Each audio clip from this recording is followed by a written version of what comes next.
الشيطان الرجيم بسم الله الرحمن الرحيم وصلى الله على محمد وآله الطاهرين اللهم صل على محمد وآل محمد وعجل فرجهم۔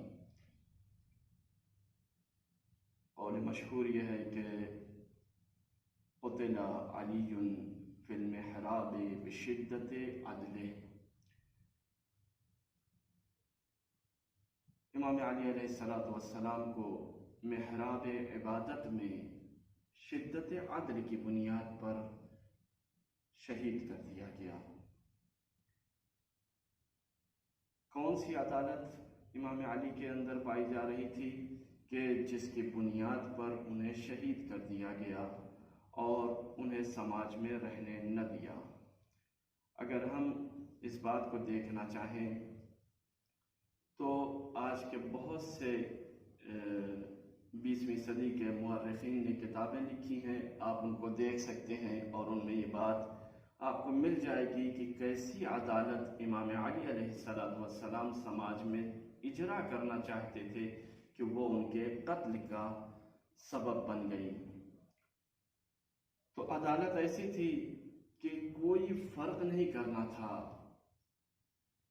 فوجی ہو کوئی کمانڈر ہو، کوئی رشتہ دار ہو، کوئی گھر والا ہو، کوئی چچا زاد بھائی ہو، کوئی ماموں زاد بھائی ہو، اگر ہم کسی پوسٹ پہ آ گئے ہیں تو ہمیں عدالت سے کام لینا چاہیے۔ یہ امام علی علیہ السلام اجرا کر کے بتا رہے ہیں، نہیں کہ صرف قول سے بتا رہے ہیں، اپنی حکومت میں اسے اجرا کر کے بتا رہے ہیں۔ آپ نے وہ واقعہ سنا ہے کہ جب ابن عباس آتے ہیں اور کہتے ہیں کہ میں تو تمہارا رشتہ دار ہوں اور تم اس بات کو جانتے ہو علی کہ میرے پاس میں کثیر العیال ہوں، یعنی میرا پریوار بڑا ہے، یہ جو بیت المال سے مل رہا ہے اس میں میرا گزارا نہیں ہو رہا ہے، لہٰذا میں یہ چاہتا ہوں کہ تم کچھ مجھے اضافہ کر کے بیت المال سے عطا کرو۔ امام علی نے وہ واقعہ آپ نے پورا سنا۔ امام علی نے اس واقعے کے بعد اپنے خرچ میں سے جو خود حاکم کو بیت المال سے جو رقم ملنی ہے اس میں سے جناب ابن عباس کو دی، لیکن بیت المال سے اضافہ کر کے علی نے انکار کر دیا، صاف منع کر دیا، اور وہ تنور میں گرم کر کے اس سیخ جو ہے اسے ابن عباس کے پاس لے جانا، یہ ساری چیزیں آپ جانتے ہیں۔ تو یہ ہے امام علی کی عدالت، یعنی خود اپنے میں سے کم کر کے اپنے رشتہ داروں کو دے سکتے ہیں، لیکن بیت المال کا مال جب تقسیم ہوگا، جب عدالت کی بات آئے گی تو ایسے تقسیم ہوگا کہ اس میں کوئی فرق نہیں ہوگا۔ مشہور ہے امام علی کے لیے جب رات میں گھر جانے لگتے تھے تو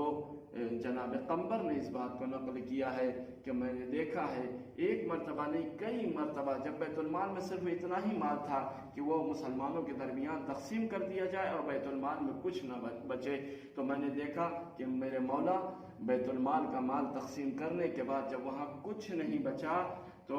اس چٹائی پہ جس پہ بیٹھے ہوئے تھے اسے جھاڑ کے پھر سے بچھایا اور اس پر 2 رکعت نماز پڑھی اور نماز پڑھنے کے بعد گھر تشریف لے گئے۔ تو یہ ہے امام علی کی عدالت، جسے ہمیں چاہیے کہ ہم پوری طریقے سے اجرا نہیں کر سکتے تو ہماری قوم کے بچوں کو، ہماری قوم کے بزرگوں کو، ہماری قوم کے ریش سفیدوں کو یہ چاہیے کہ کم سے کم جب اپنی جائیداد میں تقسیم بندی شروع کریں، اپنی وراثت میں تقسیم شروع کریں تو برابر کا حصہ دیں۔ ایسا نہ ہو کہ بڑے بیٹے کو بہت مل گیا، چھوٹا بیٹا یوں ہی رہ گیا اور بہن کا تو کوئی ذکر ہی نہیں آیا۔ آج ہمارے ہاں بہن کا حق دینے کے سلسلے میں کہیں کوئی ذکر نہیں ہے، لہٰذا ہماری قوم کے بزرگوں سے یہ میری التماس ہے کہ انتظار نہ کریے کہ جب ہاسپٹل لے جائیں گے تب وصیت لکھوں گا، انتظار نہ کریے کہ جب ایک بار ہارٹ اٹیک آ جائے گا تب وصیت لکھوں گا، جب ڈاکٹر کہہ دے گا نہیں ابھی ٹھیک ہے تو پھر بھول جاؤں گا۔ نہیں، آپ کو اگر اس بات کا خطرہ ہے اور آج کے اس کورونا ٹائم میں کہ کسی کا کوئی بھروسہ نہیں، کب کون چلا جائے اس کی گارنٹی نہیں ہے، تو اس ماحول میں آپ اپنا وصیت نامہ لکھ دیں، بہت زیادہ ثواب ہے۔ آپ نماز مستحب پڑھتے ہیں ثواب لینے کے لیے، آپ تسبیح پڑھتے ہیں ثواب لینے کے لیے، آپ کار خیر کرتے ہیں ثواب لینے کے لیے، تو ایک ثواب یہ بھی روایات میں ذکر ہوا ہے کہ انسان اپنے وصیت نامے کو لکھ کر اپنے بالشت اور اپنے تکیے کے نیچے رکھ کے سوئے، تاکہ صبح ہو کر، یہ ایک وجہ ہے اس کی شریعت نے بتائی۔ اس سے کیا ہوتا ہے؟ اس سے یہ ہوتا ہے کہ جو مال کے سبب